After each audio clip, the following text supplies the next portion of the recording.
বলতে গেলে রাষ্ট্রের জায়গা দখল করেছে আমাদের এই বিভিন্ন ধর্মী শিক্ষা ব্যবস্থা, ইংরেজি, ধর্মভিত্তিক, মূলধারা ইত্যাদি। তার মধ্যে আবার এই মাদ্রাসাগুলো এসছে এবং সেটা যেভাবে এসছে আমাদের কাছে সেটা মোটেই বাঞ্ছনীয় না। এই কারণেই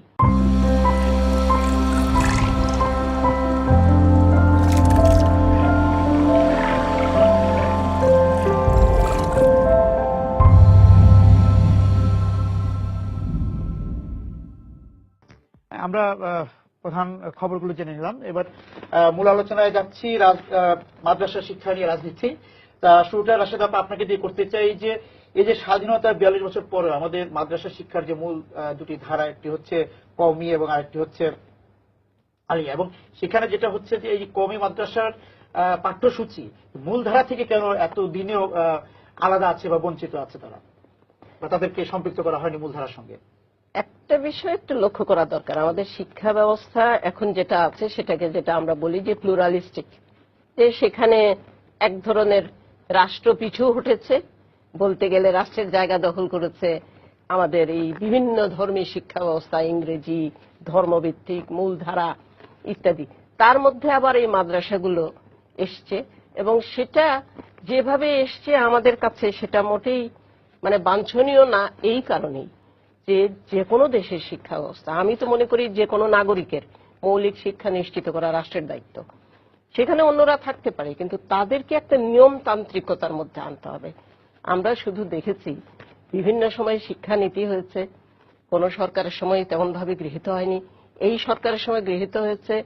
এই মাদ্রাসা শিক্ষা নিয়ে অনেক আলোচনা করা হয়েছে, কিন্তু আমরা দেখেছি এই কওমি মাদ্রাসাগুলা আমাদের শিক্ষামন্ত্রী মহোদয় চেষ্টা করেছেন, মন্ত্রণালয় চেষ্টা করেছে, নানাভাবে চেষ্টা করা হয়েছে, কিন্তু তারা ওইভাবে আসেননি।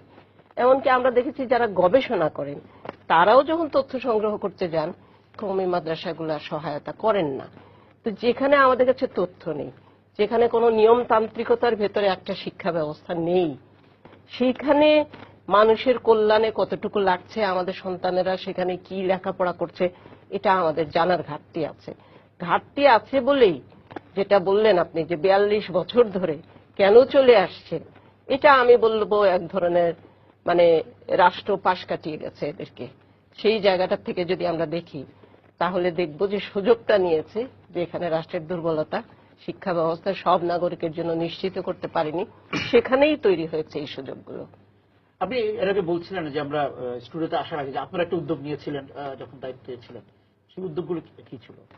একটা ছিল যে এটাও আবার সেই স্থানীয় সরকারের যে আইনটা করা হয়েছিল, যে স্থানীয় সরকারের আওতায় বাংলাদেশের যে কোনো স্থানে যে কোনো ধরনের শিক্ষা ব্যবস্থা বা প্রভিশন ফর এডুকেশন, যেটা তাদেরকে রেজিস্ট্রেশন করতেই হবে স্থানীয় সরকারের আওতায়। এবং সেখানে আমরা দেখেছি যে কিন্ডারগার্টেন স্কুলগুলো পর্যন্ত এগিয়ে এসছেন ইংরেজি মাধ্যমের, আর মূল ধারাটা তো আছেই, কিন্তু কওমি মাদ্রাসাগুলো সেখানে কোনো সহায়তা করেননি। এবং আমার জানা মতো এখন পর্যন্ত তাদের সম্পর্কে আমাদের কাছে তথ্যের ঘাটতি আছে। নানা ধরনের, কতটার থেকে শুরু করে কি ধরনের লেখাপড়া হয় সেটা আমরা জানি না। মনে আপনার কাছে একটু যাচ্ছে যে আপনি কি জানেন যে আমাদের কওমি মাদ্রাসার সংখ্যা আসলে সঠিক পরিসংখ্যানটা, বা কত শিক্ষার্থী এই কওমি মাদ্রাসার পাঠ্যক্রমের সঙ্গে যুক্ত আছে? আমি শুরু করছি। বিসমিল্লাহির রহমানির রহিম। সময় টিভিকে ধন্যবাদ, সব শ্রোতাকে আমার সালাম ও শুভেচ্ছা। কওমি মাদ্রাসার সংখ্যা 15 থেকে 20,000 হবে সারা বাংলাদেশে। আর সেই কওমি মাদ্রাসা থেকে যারা শিক্ষা নিয়েছেন, এটা তো আনুমানিক একটা হিসাব, আনুমানিক হিসাব, এবং এটা বাংলাদেশের প্রতিটা গ্রামে গঞ্জে পাড়ায় মহল্লায় শহরে প্রচুর। এটা পূর্ণাঙ্গ মাদ্রাসা বা ওই উচ্চ মাধ্যমিক পর্যন্ত, নিম্ন মাধ্যমিক পর্যন্ত, মাধ্যমিক পর্যন্ত বিভিন্ন স্তরে এবং ধাপে এটা ছড়িয়ে আছে। এবং এখান থেকে শিক্ষা নিয়ে বের হয়েছে এরকম অনেক আলেম, উলামায়ে কেরাম বলা হয়, এবং যারা স্টুডেন্ট আছে বাংলাদেশে লক্ষ লক্ষ, এটা প্রায় 1.5 কোটির মতো হবে। আচ্ছা, হ্যাঁ, এটা হলো বাস্তব তথ্য। হ্যাঁ, আর যে প্রসঙ্গগুলো এখন আসলো, আমি বলতে চাই যে একটা দেশে 2 রকম শিক্ষা ব্যবস্থা কেন চলবে, এবং সেটাও আবার রাষ্ট্রের আওতার বা দৃষ্টির বাইরে। এটার কারণ, মূল কারণ যেটা আমার মনে হয়, যেসব পৃথিবীর যেসব দেশে ঔপনিবেশিক শাসন চলেছে, সেখানে কিন্তু ঔপনিবেশ যারা নাকি দখলদার ছিল তারা একটা শিক্ষা ব্যবস্থা চালু করেছে।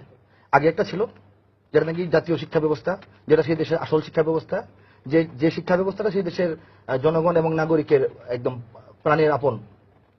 তখন দখলদাররা তাদের কৃষ্টি কালচার এবং তাদের রুচি মতো আরেকটা শিক্ষা ব্যবস্থা চালু করেছে। পৃথিবীর বিভিন্ন দেশে এটা হয়েছে, বাংলাদেশেও এটা হয়েছে। কাজেই এখন দেখা যাবে যদি এখান থেকে একটাকে রাখতে হয় তাহলে মাদ্রাসাকে রাখতে হবে। এটা কিন্তু ব্রিটিশ এদেশে আসার আগে থেকে ছিল। ব্রিটিশ আসার পর এখানে স্কুল কলেজ বা সেই ধারাটা সৃষ্টি হয়েছে। এটা আমি কথার কথা বললাম।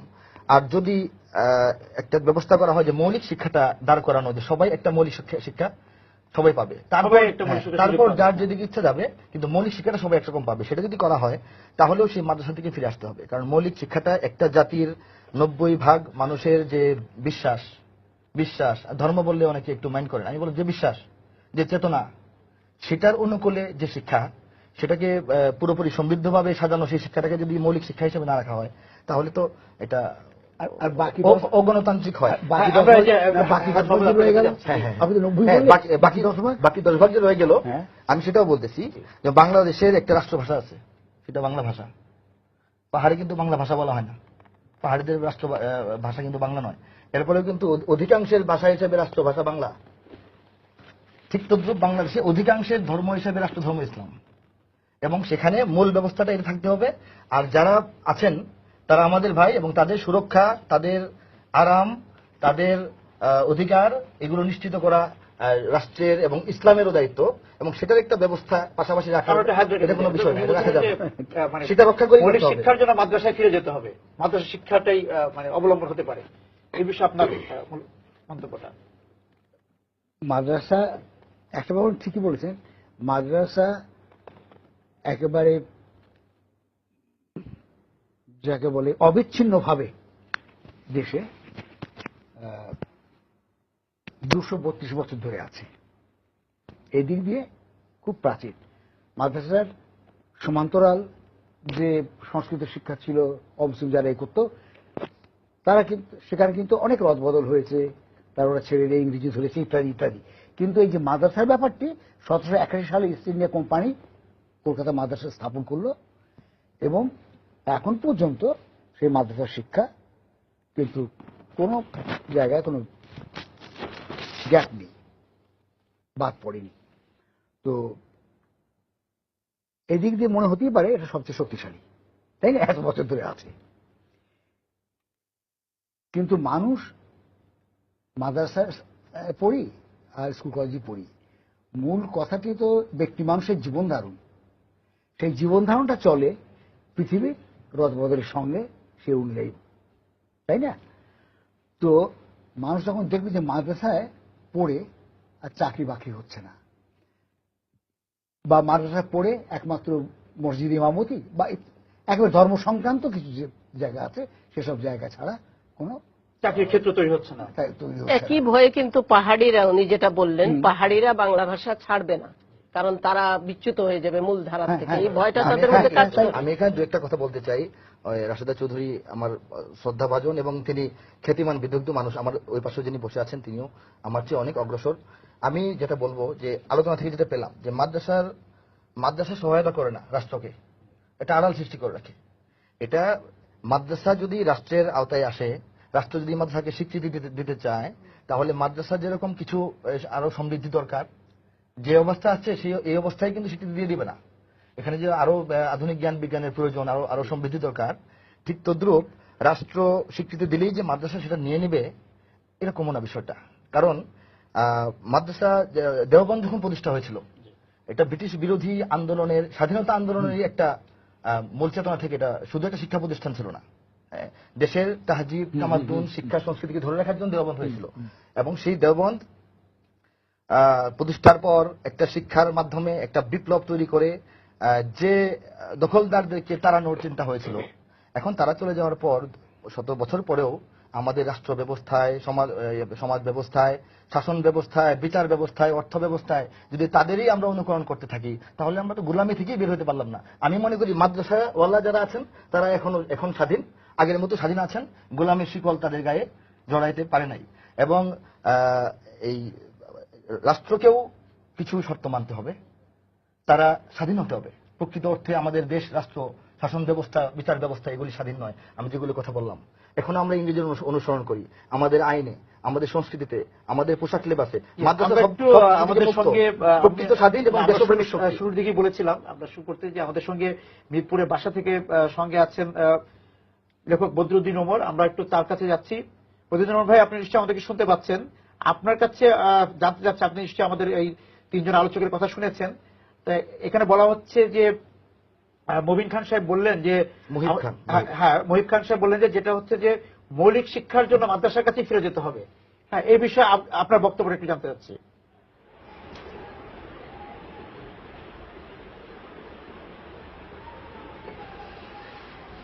আমার স্পষ্ট বক্তব্য হচ্ছে যে দেশে একাধিক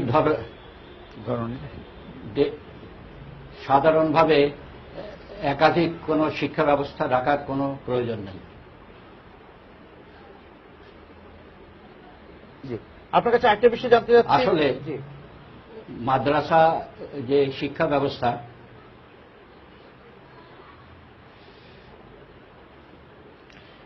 এটা প্রাচীন কালে শুরু হয়েছিল, মধ্যযুগে ছিল, যখন আধুনিক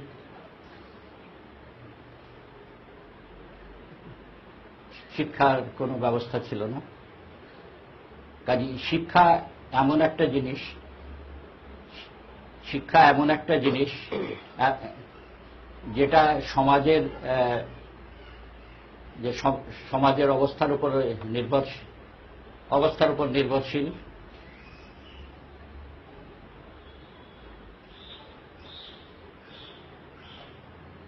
এজন্য ঐতিহাসিকভাবে সমাজ যেভাবে বিবর্তিত হয়েছে, শিক্ষা ব্যবস্থাও সেভাবে পরিবর্তিত হয়েছে।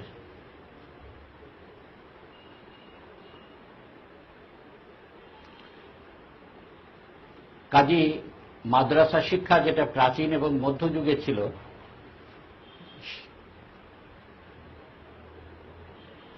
সেই ব্যবস্থা এই আধুনিক যুগে রাখার কোনোই প্রয়োজন নাই। আমি একটু বলতে চাই, এবং সেটা রাখলে যে পরিস্থিতির সৃষ্টি হয়, সেটাই আমরা আমাদের দেশে এবং অন্য অনেক দেশে দেখছি।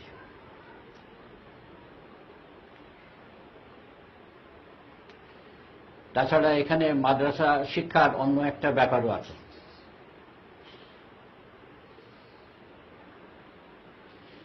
সেটি হলো এই যে এই মাদ্রাসায় যারা পড়াশোনা করে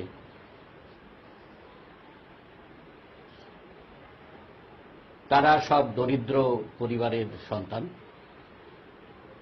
এবং তাদেরকে সুশিক্ষা দিতে না পারার জন্য অথবা এই গরিবরা নিজেদের সন্তানদেরকে সুশিক্ষা দিতে না পারায় তাদেরকে মাদ্রাসায় ভর্তি করা হয়।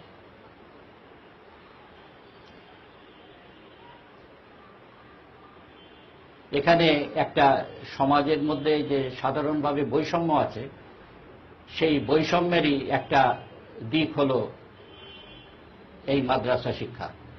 বদরুদ্দিন ভাই, আপনি আমাদের সঙ্গে থাকুন, আমরা আবার হয়তো আপনার কাছে ফিরব। দেখা যাবে যে আপনি আমি নিজে থেকে কোনো আলোচনা যাব না, আমি যে আলোচনাগুলো হলো সেটার উপরে বলতে যাচ্ছি। প্রথম কথা, তিনি যেটা বললেন যে মাদ্রাসা শুধু দরিদ্র সন্তানরা আসে, এই কথাটা একেবারেই আমাদের ধারণা প্রসূত। আমরা দূরে আছি, যারা দূরে থাকি মাদ্রাসা সম্পর্কে জানি না। এবং আর কোথাও সুশিক্ষার মাদ্রাসা মানে তো হচ্ছে এখানে সাধারণত সাধারণত আপনারা যেটা বুঝেন সেটা নয়। বলা হয় যে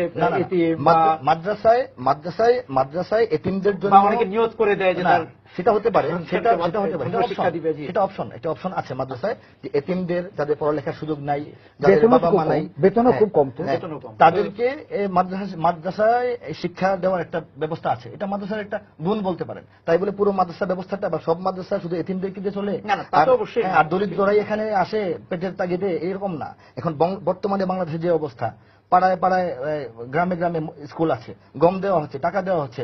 এরপরেও যারা মাদ্রাসায় পড়তে আসে, এরা কি টাকার জন্য, গমের জন্য আসে? তারা এখানে পড়ার জন্য আসে, অন্য কোনো কারণ নাই। আরেকটা বিষয় বলবো, রাশিদা আপা বলছিলেন যে এখানে আমাদের সন্তানরা কি পড়ছে আমরা বুঝতেছি না, এবং জানছি না। এখান থেকে কি আউটপুট জানি না। জানি না বলেছেন, হ্যাঁ।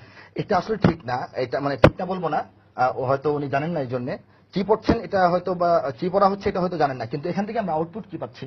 আমার মনে হয়, আমি অত্যন্ত শ্রদ্ধা, বিশ্বাস, দৃঢ়তার সঙ্গে বলতে চাই, জাতিটা শুনুক টিভির মাধ্যমে, যে বাংলাদেশে বর্তমানে সবচাইতে সভ্য, সবচাইতে ভদ্র, সবচাইতে নিরাপদ, সমাজ বান্ধব, রাষ্ট্র বান্ধব, দেশ বান্ধব, জাতি বান্ধব শ্রেণী হচ্ছে মাদ্রাসার শ্রেণী।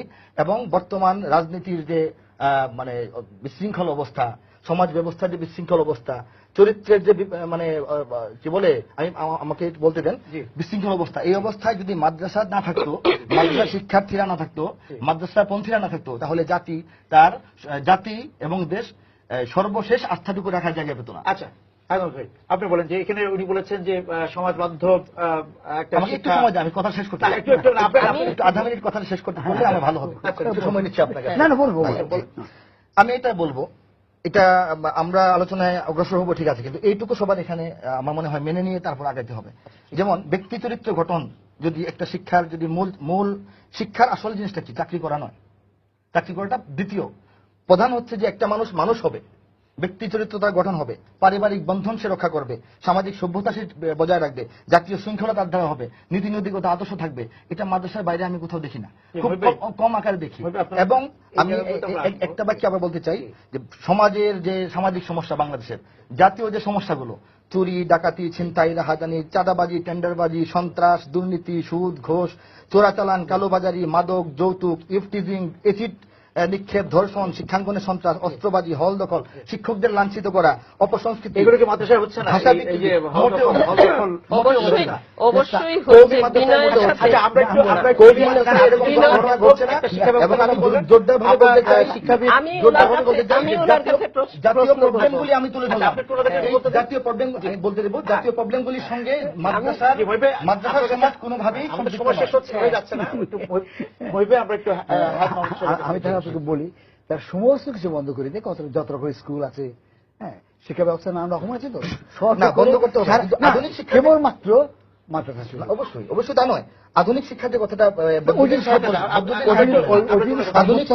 আধুনিক শিক্ষা ব্যবস্থা এবং আধুনিক শিক্ষাঙ্গন থেকে আমরা কি পেয়েছি? আমরা কি পেয়েছি? আপনি বলবেন। আমরা কি পেয়েছি আমরা জানতে চাই। আচ্ছা, ওই যে উনি আপনার কথা আধুনিক শিক্ষা কি পেয়েছি? না, অনেক কিছু পেয়েছি, কিন্তু আমি যে নেগেটিভ বিষয়গুলো বললাম, যেগুলি মাদ্রাসায় চর্চা হয় না, মাদ্রাসার শিক্ষার্থীরা যেগুলি সমাজে ছড়াচ্ছে না, এইগুলি কি ওখান থেকে ছড়াচ্ছে না? না, আমি বলি যে মাদ্রাসা শিক্ষার সমস্ত দিক যদি সব পজিটিভ হয়, সবই ভালো হয়, হ্যাঁ, তাহলে সকলেই মাদ্রাসায় যাচ্ছে না কেন? তাহলে তো উচিত অন্যান্য যে শিক্ষা প্রতিষ্ঠান আছে, English medium school, Bangla medium school ইত্যাদি ইত্যাদি, বহু রকমের, এখানে হয়তো 3-4 রকমের শিক্ষা ব্যবস্থা এখানে আছে, সবগুলো বাদ দিয়ে একমাত্র মাদ্রাসার দিকে ছুটে যাওয়াটাই তো কাম্য ছিল, এগুলোকে করছে না কেন? এটা একসময় হবে, কখনোই কারণ সমাজ কেন না, সমাজের যে অবস্থা, না, একটা গণতান্ত্রিক সমাজ ব্যবস্থায় আপনি কখনো কারো উপরে কোনো কিছু চাপিয়ে দিতে পারেন না, অবশ্যই নয়। এটা হচ্ছে মানুষের ফ্রিডম অফ চয়েস। এবং বর্তমান জমানায় উনি যেটা বললেন, আমি সবিনয়ে দ্বিমত করে বলবো যে মাদ্রাসা একদম তুলসী পাতায় ধোয়া, আর আমাদের মূলধারা শিক্ষা ব্যবস্থার মধ্যে এত গলদ, এটা আমি মানি না। আমি বলি না, আমরাই দেখতে না, যেখানে আমি মূলধারা, আমি আজ পর্যন্ত 20 বছর ধরে শিক্ষা নিয়ে কাজ করি, গ্রামে গঞ্জে কাজ করি, আজ পর্যন্ত শুনিনি কোন শিক্ষা প্রতিষ্ঠানের কোন শিক্ষার্থীকে শেকল দিয়ে বেঁধে রাখা হয়েছে। সেটা আপনাদের মাদ্রাসায় হয়েছে। নারী বান্ধব বলে কোনো জিনিস নাই, আপনারা মানব বান্ধব বলছেন। মানবের মধ্যে কি নারী বাদ? এটা অবশ্যই নারী বান্ধব। আমি বলতে চাই যারা মাদ্রাসার সঙ্গে সংশ্লিষ্ট আছেন, পরে ভুলে যাব, যারা মাদ্রাসার সঙ্গে সংশ্লিষ্ট আছেন, অসংখ্য পরিবার, অসংখ্য সন্তান, তাদের কি মা বোন এরা আছে না? অসংখ্য আছেন। তারা কি বাংলাদেশের নারী নন? আপনি যে নৈতিকতার কথা বললেন, মাদ্রাসা শিক্ষককে অ্যারেস্ট করতে হয়েছে ইফটিজিং শুধু না, নারী বিষয়ক ঘটনার জন্য। না, তাইলে আপনি যেটা বলছেন যে মাদ্রাসার মধ্যে কিছু নাই, মাদ্রাসার মধ্যে কিছু নাই, এটা আমাদের সমাজ ব্যবস্থার প্রতিফলন, সর্বত্র আছে। সমাজ ব্যবস্থার যে আগ্রাসন, বা আমাদের অপসংস্কৃতির যে আগ্রাসন, সেই আগ্রাসন থেকে মাদ্রাসা যদি এতটা মুক্ত থাকতে পারে, আধুনিক শিক্ষা ব্যবস্থা মহিব ভাই, আধুনিক শিক্ষা ব্যবস্থার ব্যর্থতা নয় এটা? আমি বলি 1992 সালে একটা তথ্য বলছে যে সব রকম মাদ্রাসার সংখ্যায় 2,05,751টা 1992, 20 বছর হয়ে গেছে। এটা আর প্রচুর বেড়েছে। কেমন? আর মাদ্রাসা শুধু ওইভাবে না তো, মসজিদে আছে, মক্তবে, এতে ফলে এমনি স্কুল যাচ্ছে তার চেয়ে সংখ্যায় ওই দিক দিয়ে মাদ্রাসা অনেক বেশি। কেমন? বিশেষ কওমি মাদ্রাসার কথা যেটা বলা হয়, সব মিলেই মিলিয়ে। সব মিলেই আর সরকারের সেখানে কোনো নিয়ন্ত্রণ নেই। মানে সরকার ও ব্যাপারে দেখছি না, নিয়ন্ত্রণ নেই। আগে মাদ্রাসাগুলো আছে হ্যাঁ, যেগুলো সরকার একটা বোর্ডে সরকারি ও সরকার অনুমোদিত মাদ্রাসা বাইরে খারিজ বা কওমি মাদ্রাসা আছে, ফোরকানিয়া মাদ্রাসা আছে, হাফিজা মাদ্রাসা আছে, এই রকমের মাদ্রাসা আছে। তো ছেলেপুলেরা না তাদের বাপ মারা পাঠাচ্ছে বলে যাচ্ছে ছোটবেলায়, তার তো নিজের কোনো চয়েস নেই, তার বাপ মারা পাঠাচ্ছে।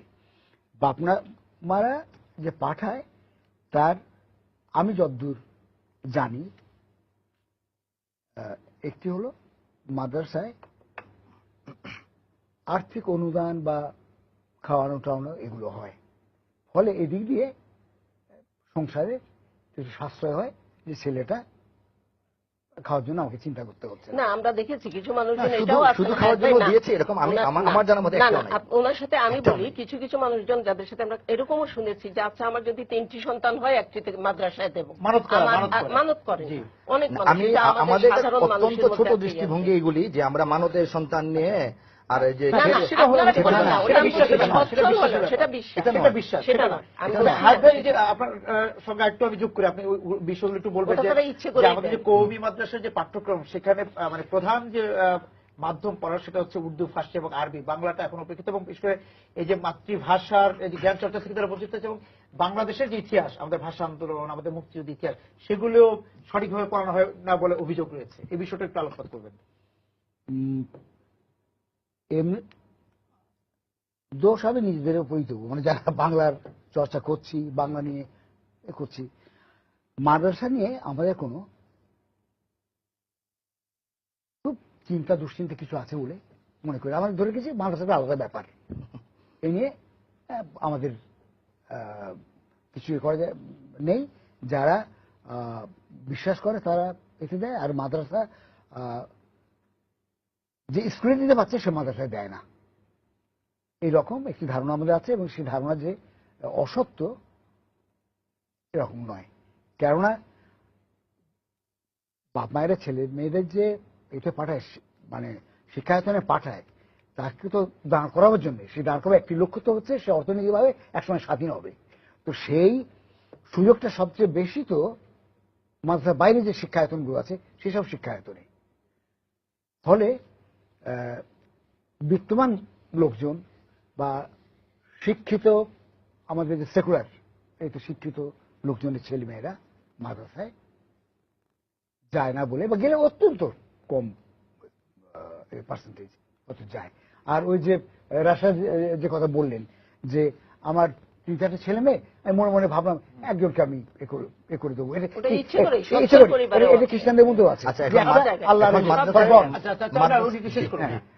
একটা আল্লাহর রায়, একটা ফর গড আমি করলাম। আমার 7-8টা সন্তান, একটাকে আমি মাদ্রাসা দিলাম, একটাকে আমি 4 শ্রেণীতে দিলাম, এই ধরনের ব্যাপার। এত সংখ্যক ওটার সঙ্গে যে বলছিলাম যে তাদের পাঠ্যক্রমে যে বিষয়টা, যে আমাদের মুক্তিযুদ্ধের ইতিহাস, আমাদের ভাষা আন্দোলনের ইতিহাস পূর্ণাঙ্গভাবে আসেনি বা আসে না বলে অভিযোগ রয়েছে, সেই বিষয়টা যদি না আমি বলতে পারবো না, এই অভিযোগটা পারবো না, এই জন্য আমি মাদ্রাসা সিলেবাস আমি দেখিনি। পূর্ণ বাস্তব নয়, কারণ এখানে পড়া হয় এবং বাংলা ভাষার উপর যথেষ্ট জোর দেওয়া হয়, বাংলা ভাষার চর্চা হয়। মাদ্রাসা থেকে বের হয়ে মাদ্রাসায় পড়ে লেখক, সাহিত্যিক, ভালো ভালো পত্রিকার সম্পাদক আছেন, কাজ করছেন। হ্যাঁ, হয়তো লাইক করছে না ওদের উপরে, সেটা ভিন্ন কথা। আর এই চাকরির জন্য দেওয়া হয়, উপার্জনের জন্য। বেকারত্ব একটা বড় সমস্যা, পৃথিবীর বিভিন্ন বড় বড় দেশ বেকারত্ব সমস্যায় যুবথুব হয়ে আছে, বাংলাদেশও এই সমস্যা আছে। কিন্তু বেকারত্ব যে সমস্যাটা, এই সমস্যাটার কোনো একটু অংশ মাদ্রাসা ছাত্রদের জন্য বহন করতে হচ্ছে না রাষ্ট্রকে।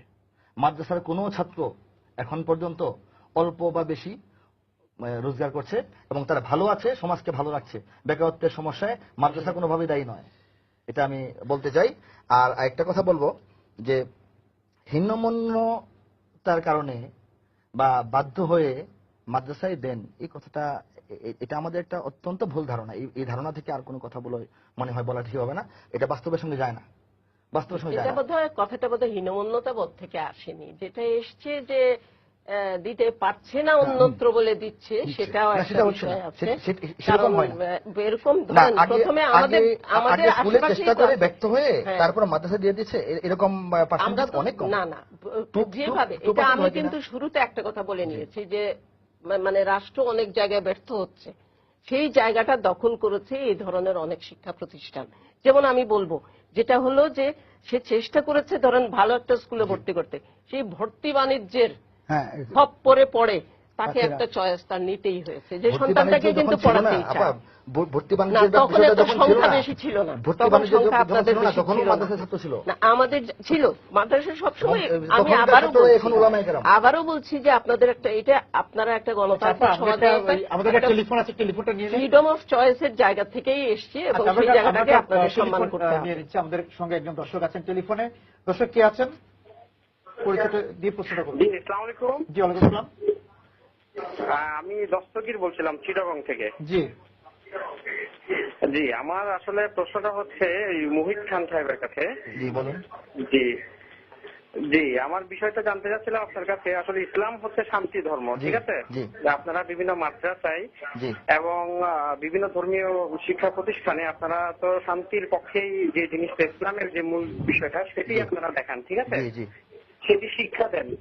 কিন্তু এখন বিষয়টা হচ্ছে যে এই যে ইদানিং কালে আমরা দেখলাম যে মাদ্রাসা থেকে বিভিন্ন হুজুর এবং বিভিন্ন আলেম ওলামারা ছাত্রছাত্রীদেরকে ছোট আর 8, 10, 12 বছরের ছাত্রছাত্রীদেরকে নিয়ে এসে ঢাকার মধ্যে বুঝতে পেরেছি একটা যুদ্ধক্ষেত্রের মধ্যে জি, আমি তুলে আপনার দেয়। দর্শক এই আপনার কথাটা আমি বিষয়টা বুঝতে পেরেছি। ব্যাপারে আমি ঠিক আছে, আমি বলছি আপনার বিষয়টা আপনাকে জি, ক্লিয়ার দর্শক আপনাকে ধন্যবাদ। ইসলাম শান্তির কথা বলে, মহিব খান ইসলাম শান্তির ধর্ম। জি, মাদ্রাসাই বাংলাদেশে শান্তির সঙ্গে নিজেও আছে, বাংলাদেশকে শান্তিতে রেখেছে। এটা আমি আবারও জোর দিয়ে বলতে চাই। আচ্ছা। সমাজের অশান্তি, রাষ্ট্রের অশান্তি, দেশের অশান্তি, জনগণের অশান্তির সঙ্গে মাদ্রাসাওয়ালাদের কোন রকম সম্পর্ক নাই। অশান্তির ক্ষেত্র আমি দেখিয়েছি। কারা চাঁদাবাজি, ছিল? সন্ত্রাস। না গত সপ্তাহে কারা এই ছিল? প্রশ্নটা নেই, প্রশ্নটা আরেকটা কথা হচ্ছে বলেছিলাম, উনি যেটা করেছেন গত আরেকটা সপ্তাহে কারা ছিল? আরেকটা কথা বলেছেন যে মাদ্রাসার ছাত্রদেরকে এখন দেখা যায় বাইরে এসে বিভিন্ন রকম এই যে অশান্তি মানে করছে। আমরা- উনি যেটা বোঝাতে চেয়েছেন আমি বুঝছি। 5 মে যেটা আমার বললাম। কথা হলো যে মাদ্রাসার ছাত্ররা কোথাও কোনো অশান্তি করে নাই, সুস্পষ্টভাবে বলতে চাই। এগুলি প্রোপাগান্ডা চলছে, প্রমাণিত নয়। আরেকটা কথা বলবো যে ছোট ছোট বাচ্চাদেরকে নিয়ে এসে আন্দোলনে দাঁড় করে দেওয়া, ছোট ছোট বাচ্চারা কি আন্দোলনে কখনো আসে নাই? সভাপতি কারা ছিল? 69-এর গণ আন্দোলনে যখন একটা বাচ্চা মুষ্টিবদ্ধ হাত আকাশের দিকে উঠিয়ে স্লোগান দিল, সেটাকে কি আমরা জাতীয় চেতনার প্রতীক বলি না? এই হারে এখন কখনো ছিল এখন না। কিন্তু বাধ্য করে নিয়ে আসা, হ্যাঁ, এটা বাট- এই হারে ওরা এখান থেকে ফিরে আপনি যেয়ে আমাকে কিন্তু মহিব বলেছে, আপনি আমাকে সহায়তা করলেন যে বাধ্য করে নিয়ে আসা। হ্যাঁ, ওই যে বলেছে বাধ্য করে- মাদ্রাসার একটি ছাত্রকে বাধ্য করে নিয়ে আসা হয় না।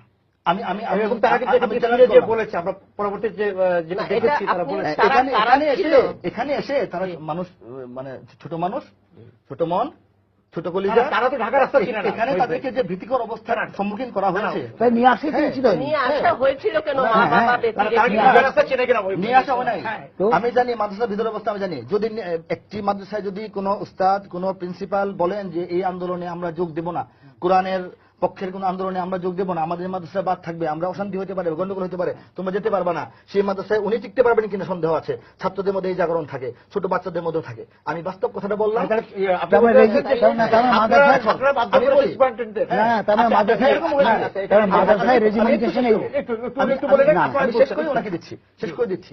69 গণ আন্দোলনে যদি একটা বাচ্চা আসতে পারে, সেটাকে আমরা আজীবন আন্দোলন এবং সংগ্রাম বিপ্লবের প্রতীক বানাতে পারি। যদি পারি, তাহলে সে দেশপ্রেম থেকে এসেছে, সে কিন্তু দেশপ্রেম থেকে এসেছে। এখন দেশপ্রেম মাদ্রাসা ছাত্রদের মধ্যেও আছে এবং তাদের মধ্যে ইমানের প্রেম। কোরআন, যে ছাত্রটি ছোটবেলা থেকে কোরআন ধারণ করছে, সে যখন জানতে পারে, বুঝতে পারে, দেখতে পারে যে কোরআনের অবমাননা হচ্ছে কোথাও, তখন সে রাস্তায় নেমে আসবে। এটা খুবই আচ্ছা, স্বাভাবিক। হ্যাঁ, এটাকে আমরা ভিন্ন দৃষ্টিতে দেখবো কেন? আচ্ছা, হাজ ভাই। আচ্ছা, আমি এমনি তথ্য হিসেবে দুটো করি।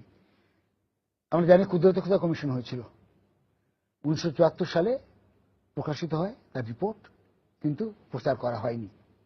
শরীফ কমিশন বলে একটি কমিশন এস.এম. শরীফের তত্ত্বাবধানে গঠিত হয়েছিল 59 সালে। শরীফ কমিশনের রিপোর্ট বেরোয় 61-তে। সেখানে মাদ্রাসা শিক্ষার প্রয়োজনীয়তা উপকারিতা হাজার প্রশংসার কথা পরেও তারা বলেছিলেন আধুনিক জ্ঞান বিজ্ঞানের অগ্রগতি সম্পর্কে এইসব শিক্ষা প্রতিষ্ঠানে খুব অল্পই সচেতনতার পরিচয় দেওয়া হইয়া থাকে। আর বলেছিলেন মাদ্রাসা এবং দারুল উলুমগুলির কারিকুলাম ধর্ম ও সংশ্লিষ্ট বিষয়ের আদিককে ভারাক্রান্ত হইয়া পড়ে। অর্থাৎ মডার্ন এডুকেশনের সারা পৃথিবীর সঙ্গে যে যোগাযোগ রাখবো, এই যে নিয়ে চেতনাকে ওইভাবে তৈরি করা, এর জন্য অনুকূল নয় মাদ্রাসা। তো 1974 কমিশন রিপোর্টে মাদ্রাসা শিক্ষার আমূল সংস্কারের প্রস্তাব করা হয়েছিল, আমূল সংস্কার, কিন্তু সেসব বিন্দুমাত্র বিবেচনা করা হয়নি। মাদ্রাসা শিক্ষার আধুনিকায়নের বাসনা এভাবে ব্যর্থ হয়েছিল। ফলে যারা মাদ্রাসা শিক্ষা নিয়ে ভাবেন তারা কিন্তু সত্যি মনে করে মাদ্রাসা শিক্ষার সংস্কার দরকার। এবং আমি একটু তথ্য হিসেবে বলি যে পশ্চিমবঙ্গে মাদ্রাসা শিক্ষা আছে। আচ্ছা, মাদ্রাসা শিক্ষার আমি হুবহু কারিক্রম জানি, কিন্তু এইটুকু জানি অমুসলিম ছাত্র সেখানে পড়ে। অর্থাৎ ধর্মীয় সিলেবাসের মধ্যে ধর্ম বিষয়ক শিক্ষার বাইরে এমন প্রভূত জিনিস আছে যার ফলে, এবং সেগুলো নিশ্চয়ই বেশি জ্ঞান বিজ্ঞান সংস্কৃতির ব্যাপারে, যে অমুসলিম ছেলেমেয়েরা সেসব স্কুলে ভর্তি হচ্ছে। আমি ওনার একটা কথা সূত্র ধরে সমিনয় বলতে চাই। উনি যেটা বলেছেন, তারা যখন জানবে ইসলাম বিরোধী এইসব হচ্ছে তারা তো মাঠে নামবেই। কিন্তু আমার কথা হলো যে ইসলাম চলে গেল, চিলে আমার কান নিয়ে গেল বলে আমি এই কোমলমতি বাচ্চাগুলোর মাঠে নামিয়ে না না, চিলে কান নেওয়ার মতো ঘটনা বাংলাদেশে ঘটে নাই, না, যেখানে ইসলাম আসলে আক্রান্ত হয়েছে। না, ইসলাম আক্রান্ত হয়েছে, শোনেন, ইসলাম আক্রান্ত হয়েছে, আপনারা প্রমাণ দিয়ে তাদের শাস্তির ব্যবস্থা করেন। কিন্তু এই সব বাচ্চাদের মাঠে নামানোর, এবং তাদের মা বাবারা পর্যন্ত জানতেন না, এই ধোয়া দিয়ে, যে এই ধর্মের দোহাই দিয়ে আমি বলবো, যেখানে স্বয়ং রাসূলুল্লাহ সাল্লাল্লাহু আলাইহি ওয়াসাল্লাম তার বিদায় হতে কি বলেছেন, ধর্ম নিয়ে বাড়াবাড়ি করো না, ধর্ম নিয়ে বাড়াবাড়ি করে তোমাদের আগে অনেক জাতি ধ্বংস হয়ে গেছে। এটা হয় তখন যখন অন্য ধর্মের সঙ্গে দ্বন্দ্ব হয়। এই মাদ্রাসা শিক্ষার্থীদের ইসলাম নিয়ে অন্য ধর্মের সঙ্গে দ্বন্দ্ব হচ্ছে না, এটারও অন্যভাবে ইন্টারপ্রেট করেন, আমার কিছু বলার নাই। আমার বাড়াবাড়ি কিছু নয়, ধর্মের যে মূল কাঠামো এটা যখন আক্রান্ত হয়ে যায়। বাংলাদেশে আক্রান্ত কোথায় হয়েছে দেখেন তো, আক্রান্ত হয়েছে প্রমাণ দেন। যারা হায়াত ভাই, যারা যদি দায়ী থাকে রাষ্ট্রের আইনে তাদের বিচার, বাচ্চাদেরকে আপনারা কেন মাঠে নামাবেন? এটা তো এক ধরনের ধর্মান্ধ রাজনীতি। বাচ্চাদেরকে মাঠে নামানো হয় নাই, আমি আগেও বলেছি। না না, আপনি তো বললেন ওই তো তাদের কানে এই জিনিসটা ধোয়াটা কেন তোলা হয়েছে? আমার কথা হলো বাচ্চারা মাঠে নামতে পারে, শান্তিপূর্ণভাবে আসতে পারে, অবরোধ করতে পারে। আপনারা অবরোধ দেখেছেন, আমি হেফাজতে ইসলামের এইখানেই আমাদের আপত্তি। আমি এখন দর্শক হিসেবে বলছি, নাগরিক হিসেবে বলছি, শান্তিপূর্ণ মিছিল হতে পারে, শান্তিপূর্ণ অবরোধ হতে পারে, সমাবেশ হতে পারে। এই শিক্ষার্থীদের শিক্ষা প্রতিষ্ঠানের ভেতরে লেখাপড়া করা। রাশিদা আপনার কাছে একটা প্রশ্ন করব, আপনি যেহেতু সোচ্চার বাচ্চাদেরকে মাঠে নামানোর বিষয়টার বিরুদ্ধে, আপনি কি এই বিষয়ে কথা বলেছেন? আমি বলতে চাই, যখন ইয়েতে ওই শাহবাগ চত্বরে যখন আরো ছোট ছোট বাচ্চাদেরকে কাঁধে নিয়ে কুলে নিয়ে ফাঁসি চাই, তারপর যে জুতা মারো তালে তালে, তারপর একটা একটা ধর, আপনার জানা উচিত যে এটা নিয়েও প্রতিবাদ হয়েছে এবং মিডিয়াতেও কথা হয়েছে এটা নিয়ে, যে এই সমস্ত বাচ্চাদের, আমরা যারা গণতন্ত্রে বিশ্বাসী, আমরা ধর্মভীরু, আমরা আমাদের ধর্মকে মাথায় নিয়ে রাখবো, আমরা কিন্তু অন্য কারো কোনো কিছুর মধ্যে আমরা অন্যের অধিকারে হস্তক্ষেপ করবো না।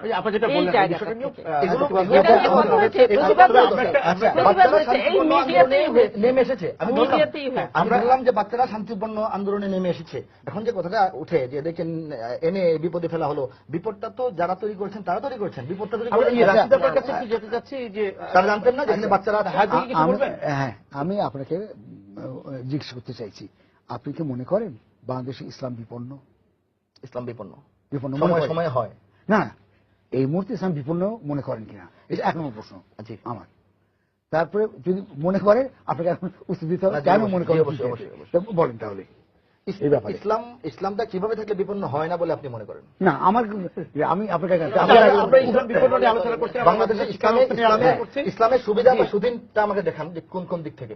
মসজিদে গেলে বাধা দিচ্ছে না, এই তো রোজা রাখছেন, বাধা দিচ্ছে না। শোনেন, একটু কড়া কথা বলতে হয়। আমরা ধর্মের আচার মানি, ধর্মের আচার পালন করা ধর্ম বুদ্ধি মগজের মধ্যে রাখা কমপ্লিট দুটো আলাদা জিনিস।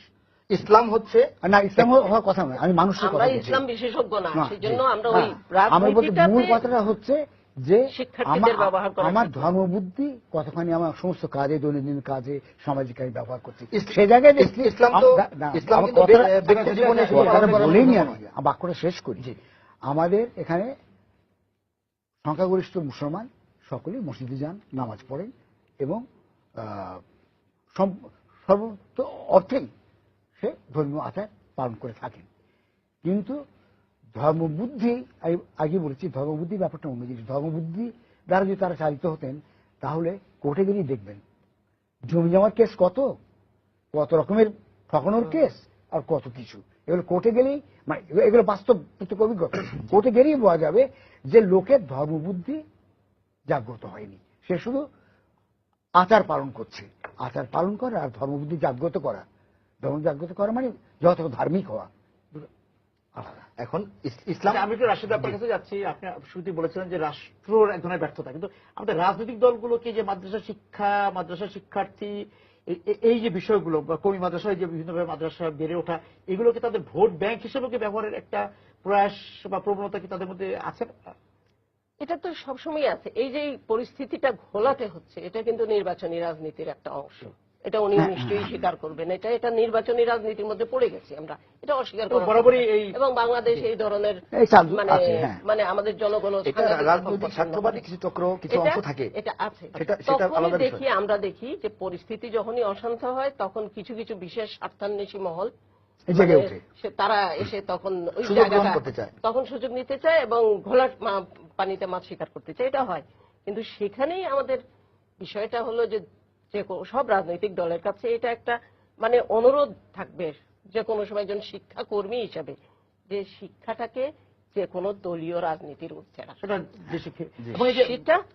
সেটা যতক্ষণ না হবে ওই শিক্ষার্থীদেরকে ব্যবহার করা যেভাবেই হোক, যারাই করেন, এটা আমি মনে করি যে এটা আসলে আমাদের মাদ্রাসার সঙ্গে রাজনীতিটাকে সম্পৃক্ত করে এই যে আমরা আলোচনা করছি, এটার বিশেষ কারণ সর্বশেষ যে ঘটনাটা হেফাজতের, আমি জানি এটাই আমাদেরকে ইয়ে করেছে, মানুষের মনে প্রশ্ন তৈরি করে। এই যে হেফাজতের প্রোগ্রামটা, হেফাজতে অরাজনৈতিক সংগঠন, তাদের 13টা দাবি আছে, দফা আছে, সেগুলি হচ্ছে একেবারেই ধর্ম ভিত্তিক, ধর্ম দৃষ্টিকোণ থেকে, এবং এটা অরাজনৈতিক।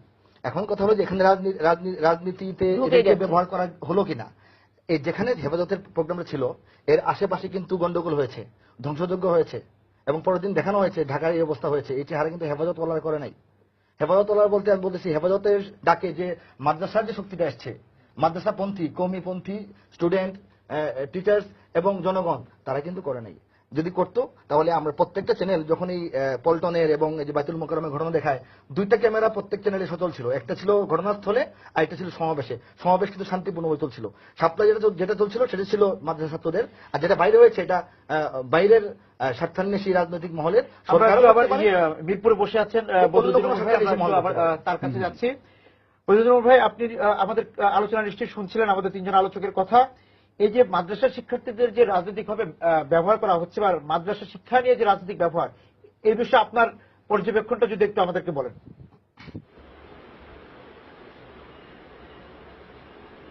আপনি তো আমাকে কিছু বলতেই দিচ্ছেন না, এবং কেন যে আমাকে এই আলোচনায় ডেকে এনেছেন আমি তো কিছু বুঝতে পারছি না। আপনার কাছে এই যে আলোচনা হচ্ছে, এই ধরনের আলোচনা আমি অভ্যস্ত নই। জি, আপনি যদি এই বিষয়ে একটু বলেন। এই মাদ্রাসা শিক্ষার্থীদের বা মাদ্রাসা শিক্ষা নিয়ে যে রাজনীতির ব্যাপারটা, আপনি কি জানতে চান বলুন আমার। আমরা বললাম যে এখানে আলোচনা হচ্ছিল যে মাদ্রাসা শিক্ষা নিয়ে রাজনৈতিক দলগুলোর মধ্যে এক ধরনের রাজনীতির প্রবণতা লক্ষ্য করা যায়, এই বিষয়ে আপনার পর্যবেক্ষণটা একটু জানতে চাচ্ছি।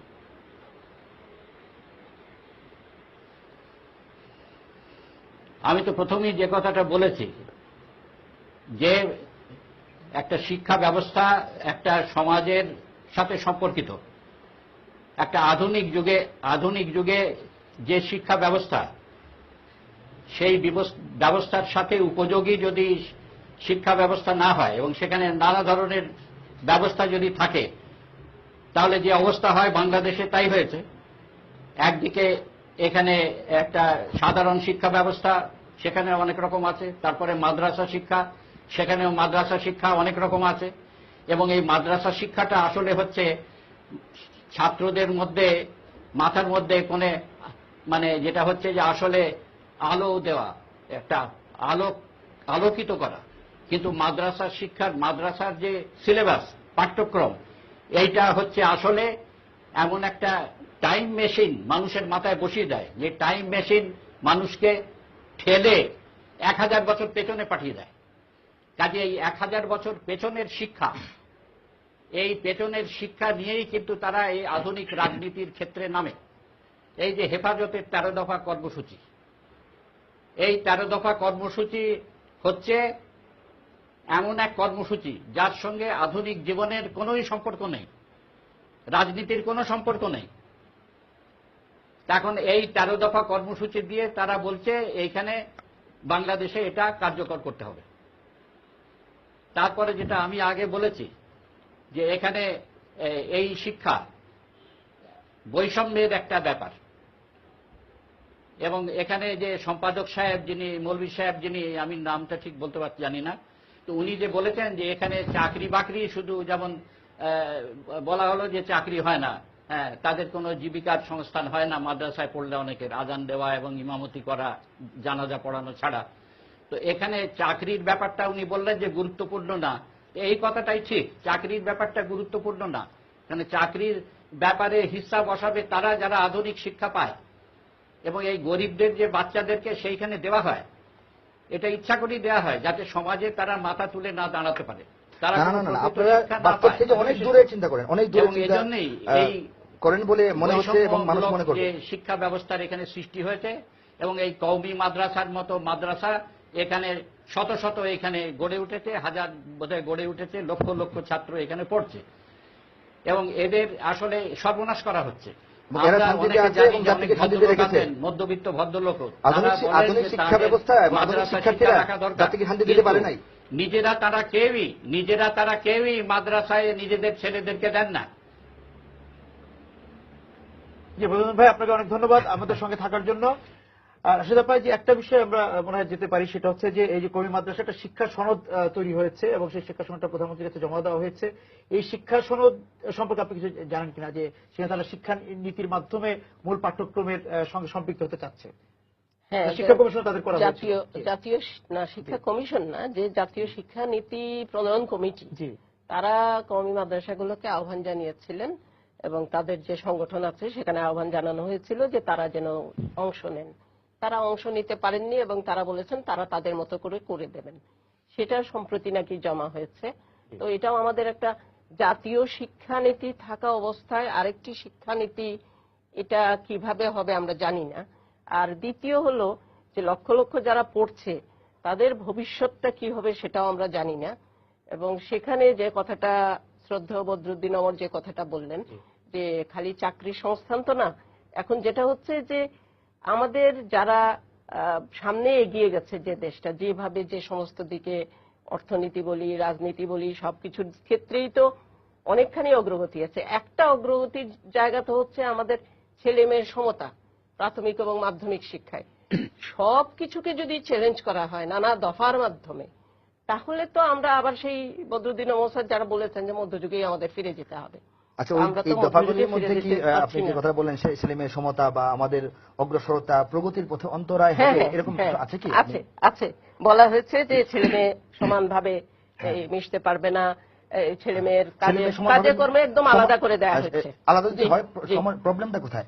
এখন যদি মেয়েদের জন্য আলাদা স্কুল হয়, আলাদা মহিলা কলেজ থাকতে পারে, আলাদা মহিলা ভার্সিটি হয়, প্রয়োজনে সবই থাকবে, যদি মহিলাদের জন্য মেয়েদের জন্য আলাদা বাস হয়, আপনারা একদিকে না, প্রবলেমটা আমি বলি, আপনারা একদিকে বলছেন চাপিয়ে দেবেন, চাপিয়ে দিতে চান এই সমস্ত ব্যবস্থা, অথচ আপনারা রাষ্ট্রীয় নিয়ন্ত্রণের কোনো কিছুর মধ্যে থাকবেন না, আপনাদের উপরে কোনো কিছুই করা যাবে না, অথচ আমাদের উপরে সবকিছুই আসবে। এটাও কোন ধরনের মানে মানসিকতা আমি ঠিক বুঝতে পারি না। এই মানসিকতা তো ইসলাম কখনো জন্ম দিতেই পারে না। মাদ্রাসা শিক্ষা রাষ্ট্রের আওতায় যাবে যখন রাষ্ট্র সেই 200 বছর আগের ব্রিটিশ গোলামের আওতা থেকে বের হয়ে আসবে। একটা কথা উত্তর দেওয়া হয়নি আমার, দর্শকরা হয়তো অপেক্ষা আছেন যে ইসলামটা বিপন্ন কিভাবে। ইসলামকে যদি আমরা মনে করি যে মসজিদে পালন করার একটা ধর্ম, ভুল হবে। যদি মনে করি যে শুধু ব্যক্তি জীবনে নামাজ রোজা হজ যাকাত করার ধর্ম, ভুল হবে। ইসলাম একটা সর্বাত্মক জীবন ব্যবস্থা। ইসলামের অর্থ ব্যবস্থা আছে, ইসলামের আইন শাসন ব্যবস্থা আছে, ইসলামের রাষ্ট্র ব্যবস্থা আলাদাভাবে আছে। এগুলি কি বাংলাদেশে আছে? যদি না থেকে থাকে তাহলে ইসলাম খণ্ডিত ভাবে বাংলাদেশে আছে।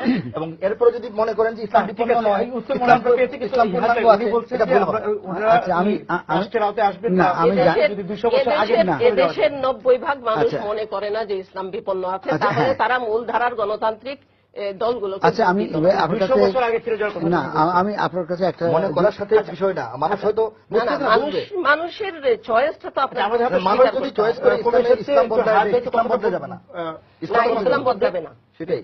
আমি একটা কথা জিজ্ঞেস করি, ইসলাম তো নানান দেশে আছে, সব জায়গায় ইসলামের কি এক? মানে বাংলাদেশে ইসলাম যেভাবে পালিত হচ্ছে, যে আমাদের সামাজিক এতে আমরা মুসলমান যেভাবে করি, ইন্দোনেশিয়ার মুসলমান কি আমি আপনাকে একটু সহায়তা করি, হ্যাঁ।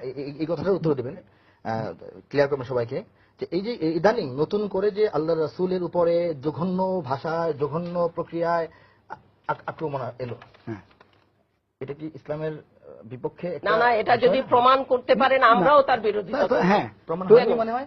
এটা প্রমাণ করার জন্য প্রমাণ তো যদি না হয়ে থাকে তাহলে সরকার কয়েকজনকে ধরলো কেন? না, সেটাও তো এখন পর্যন্ত অভিযোগ করা হয়েছে। ঠিক এবং আছে, সরকার যখন প্রমাণ- ধরলো, সরকার কারো যখন ধরলো, না, তখন আমি- শাহবাগ থেকে এটার নিন্দা আমরা জানানো হলো কেন? মাদ্রাসা শিক্ষা নিয়ে আলোচনা করছি। এখন যদি কেউ কোন ধর্মের অবমাননা কেউ করুক, এটা আমরা কেউ চাই না। ওনারা সরকারের এরপরও যদি আসবেন, মনে করা হয় যে বাংলাদেশে যদি ইসলাম সরকার আক্রান্ত হয় নাই, ব্যবস্থা বা এই শিক্ষা ইসলাম ব্যবস্থা বিপন্ন নয়। না, হয় নাই, কারণ বাংলাদেশের বেশিরভাগ মানুষ ধর্মভীরু। জি, আমি উত্তরটা কি? আমি বাংলাদেশের একমত। বেশিরভাগ মানুষ যে ধর্মভীরু, হ্যাঁ। এটা ওই যে ধর্ম রক্ষার জন্য ওই আল্লাহ রাসূলের উপর আঘাত আসার পর আচ্ছা। যে গণজাগরণ হয়েছে সারা দেশে, এটাই প্রমাণ। আচ্ছা, না, আমরা শিক্ষা নিয়ে কথা না না, বলছি। আপনি কি মনে করেন বাংলাদেশের অধিকাংশ ধর্মভীরু নয়? অবশ্যই ধর্মভীরু। তাহলে- ধর্মভীরু আমি তো বললাম, তাহলে ইসলাম- ধর্মপ্রাণ এবং ধর্মভীরু বলেই তো রাসূলের সম্মান রক্ষার জন্য ঢাকা ভাসিয়ে দিয়েছে জনগণ এসে। আমাদের হাতে একটা সময় গোষ্ঠী, একটা আমাদের গোষ্ঠী, সময় আমরা না, শেষ হয়ে যাচ্ছে। একটা গোষ্ঠী, সেটা বাংলাদেশের মানুষ মূলধারার ধর্মপ্রাণ, না। ধর্মভীরু, ধর্মভীরু হ্যাঁ, মানুষ, কিন্তু তারা ওর মধ্যে ছিল কিন্তু না। বাংলাদেশের মানুষকে খণ্ডিত ইসলাম পালন করার সুযোগ দেওয়া হচ্ছে,